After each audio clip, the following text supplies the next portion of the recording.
हस्तरेषेमध्ये शुक्रकंकण याचा अर्थ काय असं बऱ्याच जणांनी विचारलेलं आहे. शुक्रकंकण म्हणजे हा बघा, हा जो भाग आहे ना हस्तरेषेमधला, जो हात दिसतोय, इथे शुक्रकंकण असतं अशा टाईपमध्ये. शुक्रकंकणामध्ये बरेच प्रकार सांगितले गेलेत. साधारणतः हे अडकणारे लोक जे असतात ना, मी आधी बोलतात आणि त्याच्यानंतर त्यांना माफी मागावी लागते. कुठल्याही समाजाबद्दल म्हणा किंवा अन्य कुठल्याही गोष्टीबद्दल ते वाटेल ते बोलतात किंवा चुकीचं बोलतात, खोटं बोलतात. त्याच्यानंतर त्यांच्यावर गुन्हा दाखल होतो किंवा त्यांना जेल होते. खास करून गुन्हे दाखल होण्याचा विषय हा इथे होतो आणि बेकायदेशीर कृत्य त्यांच्या हातून घडतं. त्याच्यामुळे अशा लोकांची हस्तरेषा बघितल्यानंतर आम्ही त्यांना सांगतो की तुम्ही कधीही कायदा कोणीच हातात घेऊ नये, पण बेकायदेशीर कृत्य कुठेही करायचं नाही. बऱ्याच ठिकाणी अरेरावी करतात किंवा थोडीशी शायनिंग मारायला जातात माझ्या भाषेमध्ये आणि नंतर त्यांच्यावर गुन्हा दाखल होतो. पटकन एखादी गोष्ट खटकते, विषय लक्षात आला.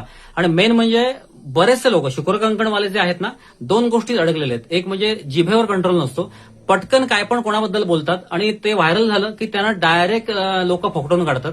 म्हणजे बऱ्यापैकी ते मार खातात आणि पोलिसांच्या ताब्यात दिले जातात त्यांना. आणि दुसरी महत्वाची गोष्ट अशी की व्यसनी लोक इथे जास्त होतात.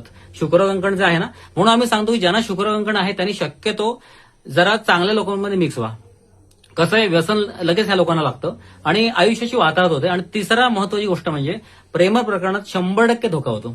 एकतर ते धोका देतात किंवा त्यांचा धोका होतो पूर्णपणे आणि आयुष्य त्यांचं पुढचं पूर्णपणे बरबाद होतं. माझ्याकडे आतापर्यंत 40, 45, 60 या वयाची लोक रिडिंगसाठी आलेले आहेत. गेले मी 22 वर्ष बघतोय. जेव्हा 45 किंवा 50 वर्षाच्या माणसाचा मी शुक्रकंकण बघतो ना इथे, तेव्हा प्रेम प्रकरणात धोका झालेला असतो आणि त्याचं आयुष्य नुसतं कुसतं पुढे त्या आठवणीमध्ये. त्याच्यामुळे अशा पद्धतीने जर कुठले धोके असतील तर आम्ही आधीच सांगतो, कसं आहे, आयुष्य एकदाच मिळतं. काही गोष्टी ह्या तिथेच सोडाव्या लागतात, तरच तुम्ही आयुष्यात पुढे जाऊ शकता. त्याच्यामुळे अशा पद्धतीने धोका मिळाला प्रेम प्रकरणामध्ये, कारण कसं ते दिसतं, ह्याच्या हातावर दिसतंय. मी आम्ही आतापर्यंत माझे 20,000 क्लायंट पूर्ण आले, 19 ते 20,000. त्याच्यामध्ये काही हजार लोकांच्या हातावर ते कंकण होतं. फक्त मी बोलल्याप्रमाणे कुठलं कंकण आहे, कारण कंकणामध्ये बरेच प्रकार आहेत, त्याप्रमाणे तुम्हाला धोका कुठला आहे आणि मेन म्हणजे धोका सांगितला जातो आणि आधीच भविष्यवाणी केली जाते किंवा आम्ही अलर्ट करतो. हस्तरेषा बघून आम्ही अलर्ट करतो. ते कंकण इथे पण असतं किंवा उजव्या हातावर इथे पण असतं. त्याच्यामुळे धोका जर कोणाला असेल, आणि खास करून कसं आहे, मानसिक पूर्ण त्यांचं स्थैर्य निघून जातं.